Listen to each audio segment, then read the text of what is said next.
Hello everyone, Kieran Obasapian here from Filmstorm Studios, and thanks for tuning in. And I'm sure you've probably seen the new Unreal Chase demo that I just uploaded, and I just wanted to do kind of like a walkthrough of that level that I've made, so you can see it's all fully running in real time. So as you can see here, we've actually been using the Soul City assets, which are really nice, and you can import that for free from the Unreal Marketplace.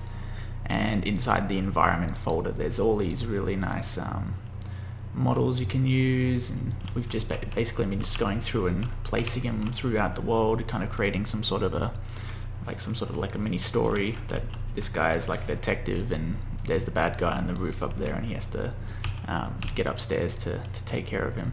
And then it turns into a chase, and then that kind of comes through this and comes down, and then we trigger the end sequence, which then he jumps into a car and drives off, or he gets picked up by his goons.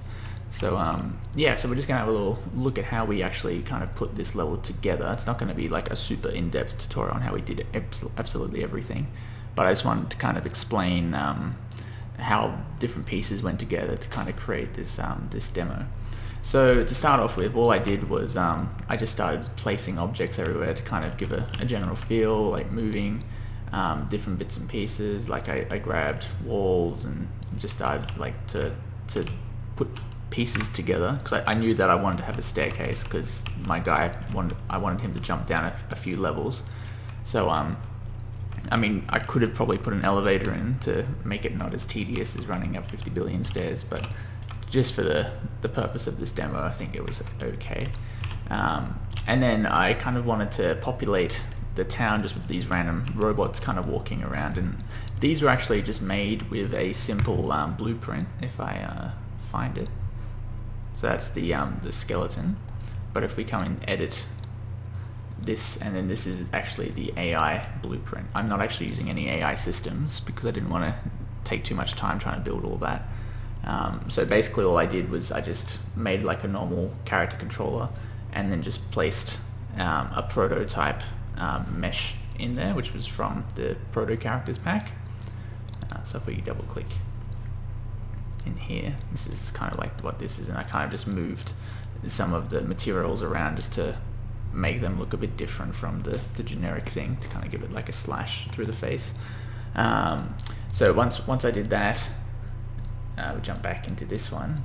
All I'm doing is basically I'm delaying a random delay, so that way we kind of simulate them walking around like by different times, and then each time it goes through to calculate, we make a sequence, and then we have another random generator which has 6 different options that they could do, and then we basically branch through these to decide where we're going to make these characters walk.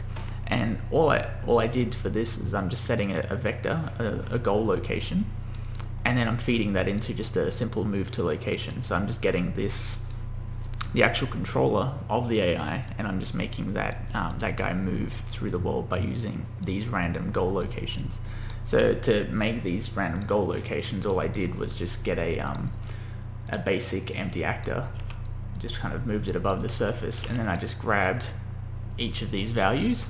So then I could say, okay, I want characters to kind of walk over here, so I'll grab these values and I'll plug them into this first one. And then I said, okay, so then I want him to maybe then they might want to go up the stairs, so then I moved the ball over here and then up the stairs, and then again I just copied these values and paste them and paste them into here.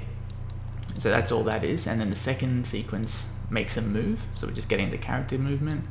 And then the final sequence, there's 3 sequences. The final one, we wait for a random 45 kind of seconds, and then any one of those, it could be like 10 seconds, could be 45 seconds, could be anything up to that, and then we play random sounds, and then these sounds were just some little bits of dialogue that I plugged into a sound cue. And sound cues are really cool because you can actually do a lot of different things with them, and that's how I brought up the subtitles for the other characters, which I'll show you in a second.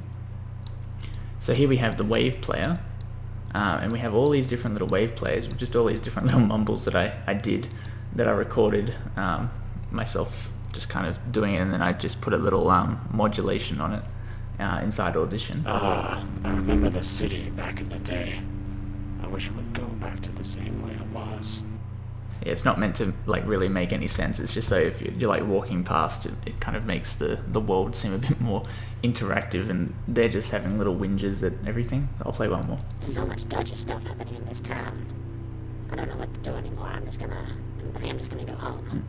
So yeah, that kind of gives you an overview, and then to really make it so, say I have 9 different wave files. I mean, in proper games you probably have thousands, and then we have a random node. So it basically pre-selects that level, which is 0. So basically every time we call it, it's going to pick a random thing, and then I modulate it to actually give it different pitches. So even though I recorded this one at a certain like pitch, like just my voice, like with a robot kind of thing over the top of it, this will then go through and apply another modulation on top of it to make the game feel really real, because it's going to have low voice, it's going to have higher voices, and then different variations of the volume. So that's something that's really cool. Okay, so that's basically what's driving this, but how do we apply the animations? So if we go to the mesh and have a look at the anim class I made. So if you're coming from Unity and you're looking at this, you're like, oh my gosh, there's just stuff everywhere. Like that's what I said the first time. But once you get your head around it, each part kind of breaks it up nicely. So you have the skeleton, which is basically what the model is made of, which is all the bones, which is kind of like the rigs in Unity. So you have the humanoid or generic. When you have humanoid, then you bring in the bones and it analyzes everything. And then on top of that you have the mesh, so that's the mesh, and then this is where you come and set up what materials you want to be applied, and if you have clothing, and you can do all that kind of stuff here. And then you have the animation, which is kind of like Mechanim for Unity. So you have these little graphs, so you can hold shift and move around. So I'm using my open world anim set pack, which is hopefully going to be released on the marketplace soon. I'm just waiting for them to approve it. But when that happens, you'll get access to all these goodies. So we have all of these different starting animations, and at the moment these guys don't have root motion because I didn't want them to use any root motion.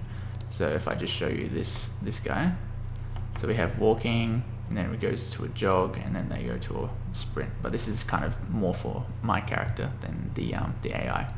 But this kind of gives you an idea, and you can come through and play different animations, and you can see you can make animation notifiers. So this is when I have the different footstep sounds, because he's taking a step. If I walk forward, you can see if I go to his feet, you can see it footstep left. So that's when we're going to play that sound, and it's just a simple trigger.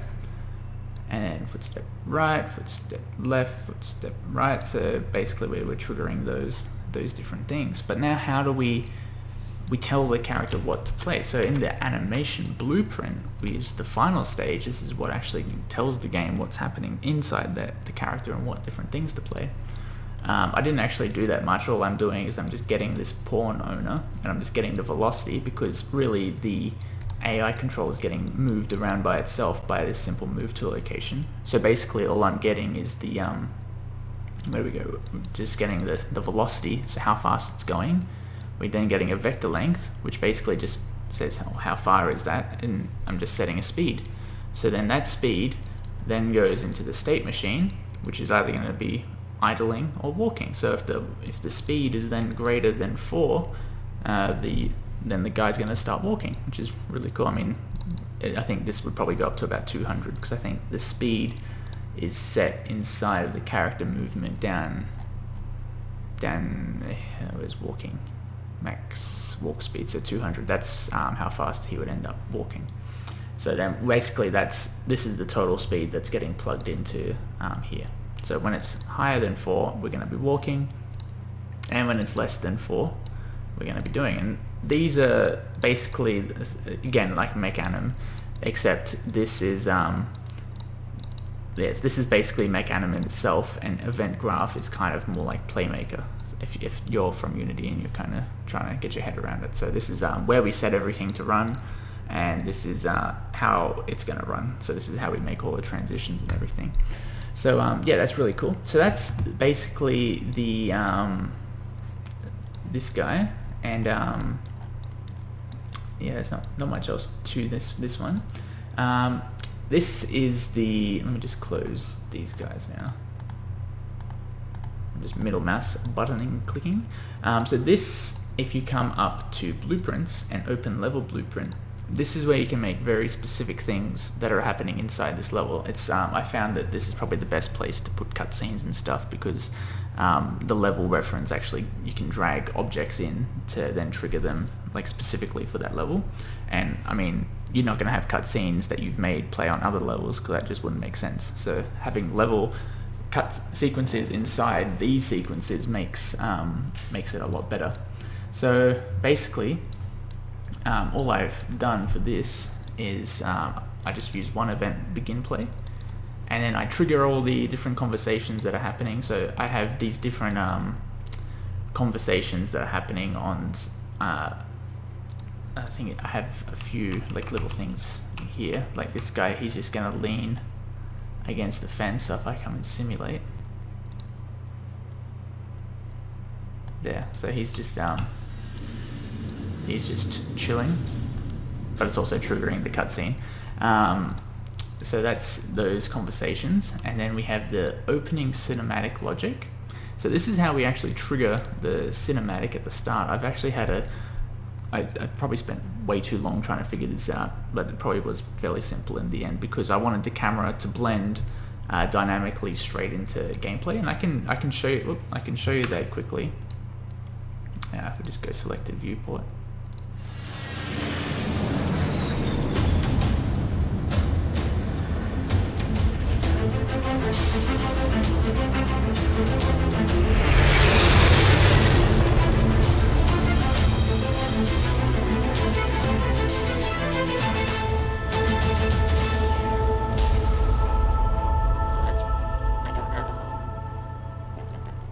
See how I can start to move around before the camera even starts to blend in, when the camera perfectly blends in. So that's what I wanted to try and figure out, and how to achieve that. So basically, first thing I did was, of course, create the cinematic. So inside here we've got opening cine, and so we've made the cinematic camera, and we've done all this like the camera work. So you can click on the camera.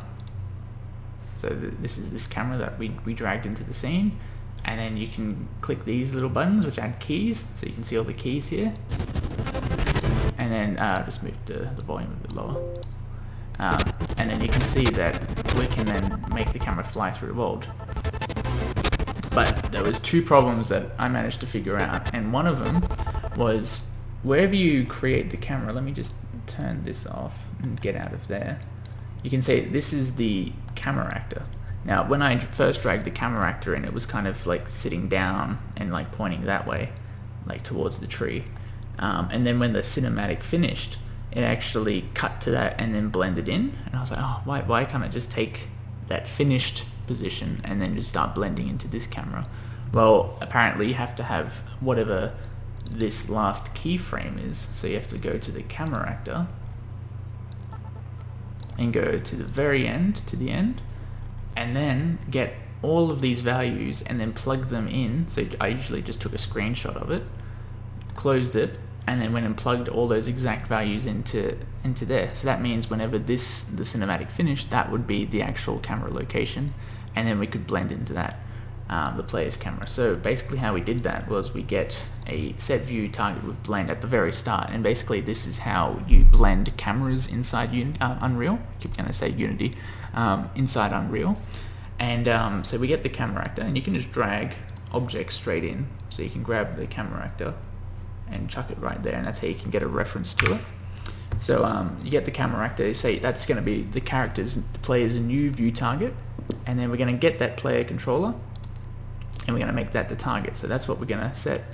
I didn't want any blend because this is going to play right at the start. As you can see, we've got opening cinematic, sequence player, we're going to get the length, and we're going to play it, and then we're disabling the player's input, and then with that get length we're going to make a delay for the duration of the cinematic, and then we're going to, at the end of that, so it means once this duration's over, that must mean that the cinematic's finished. We're going to enable the input of the player controller. We're going to get the player pawn, which is the whole thing of the player. We're going to cast it, and we're going to then set the view target with a blend of 4 seconds back into the player. And make sure you use VTE cubic, because I found that is probably the perfect thing. Otherwise, linear kind of has this kind of juddery thing, and if your player's not in the right position, it kind of snaps really weirdly, and it's not very nice. So make sure it's on cubic. So that's how you can play different cinematics from the very start.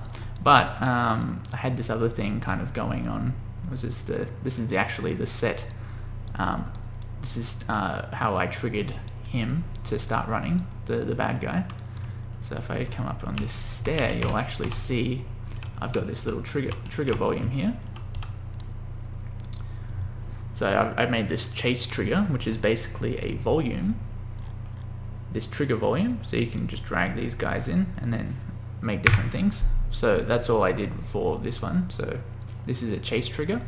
And to add stuff like this into your level blueprint, you can actually just right mouse click, add event, and then just add any different kind of thing you want. So I said on actor begin overlap. You can't see it here because I've already added it, but you can also do end overlap, so when the player actually walks out or it hits. So you can make all those cool little things, or if the person clicks on it, you can do all those fun little things. So basically that's how I managed to trigger it. So I have this on actor begin overlap, and then we're basically just doing the same thing as up here. We're getting the rooftop pursuit, we're playing it, and then we're also playing the chase animation, which I recorded. You can see that.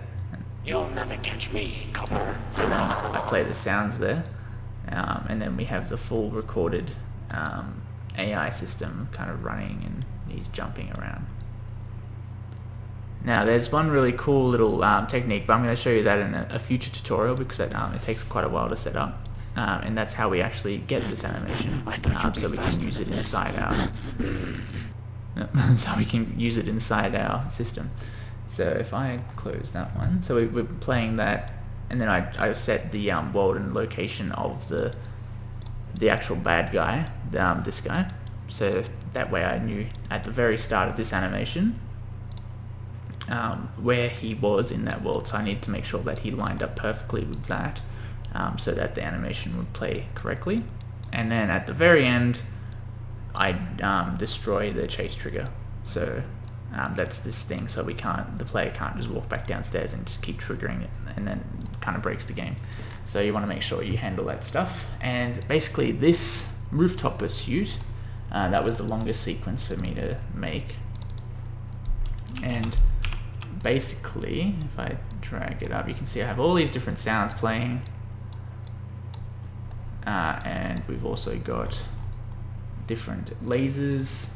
We've got all the lasers playing. We've got jet, kind of steam jets kind of popping out when the lasers hit the ground. I mean, I wanted to put explosions, but I couldn't be bothered trying to make a particle system. I just wanted to kind of show this off.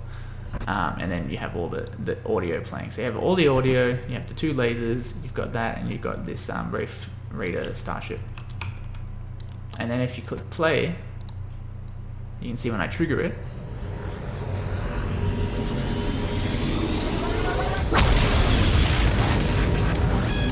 triggers the chase music, fires all that stuff, and then he kind of zooms off into hyperspace.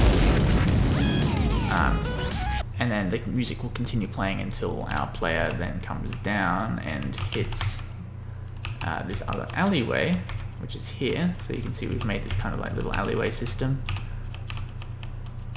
So we have this, and then the player comes down, running through here, and then we have the other little trigger, which is the trigger volume for the end.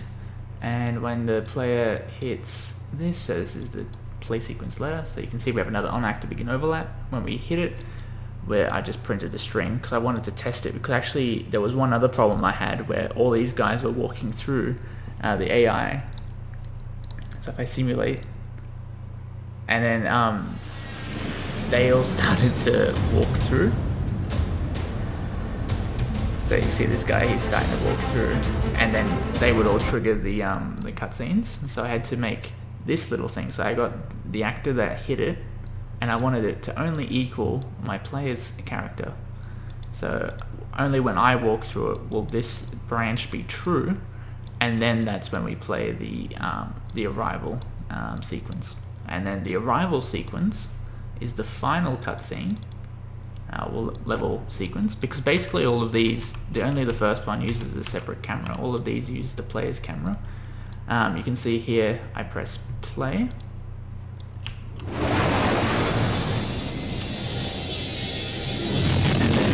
Goes off on a path. So all I'm doing here is I'm getting a sprint in place. I had to modify my root motion one to only run in place so that I could actually move him through the world.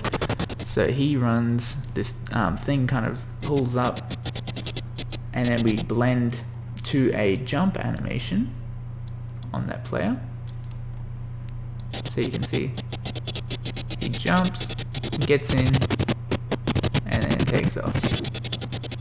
So that's pretty cool. Alright, so that's basically the chase scene, how we trigger all that. Apart from that, we also have all of these lights, and to keep all of the lights really nice and fast running in the game, if we actually, I'll just press, if we simulate, actually if I come in, I'm just going to turn off that starting cutscene so it doesn't keep playing, and I'm just going to play now. Okay, so we're in the world. You can see I've actually got all these debuggers running, and then if I go stat FPS, that's going to give us an FPS counter, and you can see that even when I'm recording this, it's running at 96, 97 FPS. Without my screen recorder, it's sitting at 120, so that's really nice.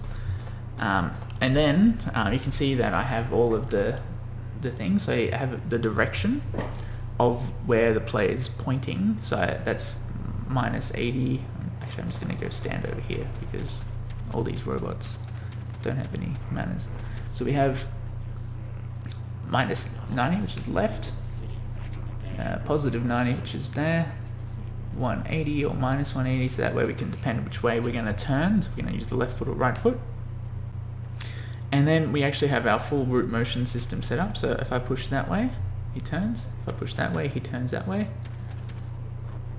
There you go. So he turns backwards, 180, 180, 90, 180, 90, 90, 90. Alright, so yeah, that's pretty cool. And then we have the sprint. So if the player pushes the stick down or shift, we go into that, and we actually add a subtle camera shake on top of the player. So you can see that the camera is kind of shaking a bit, which is quite nice. And then we also have the jump. We have a standing kind of jump. We have a running jump, which has a slightly different animation. And then we have a sprint jump, so you can see there's more effort there. And then if you jump and release the stick, he goes into like a heavier landing because the player doesn't have any input. So you can see how it keeps saying trigger end scene because those guys are walking through. So that's how I wanted to debug that. So that's pretty cool. I don't want to show you the main character today because that's probably going to take me another 30 minutes or so to show off.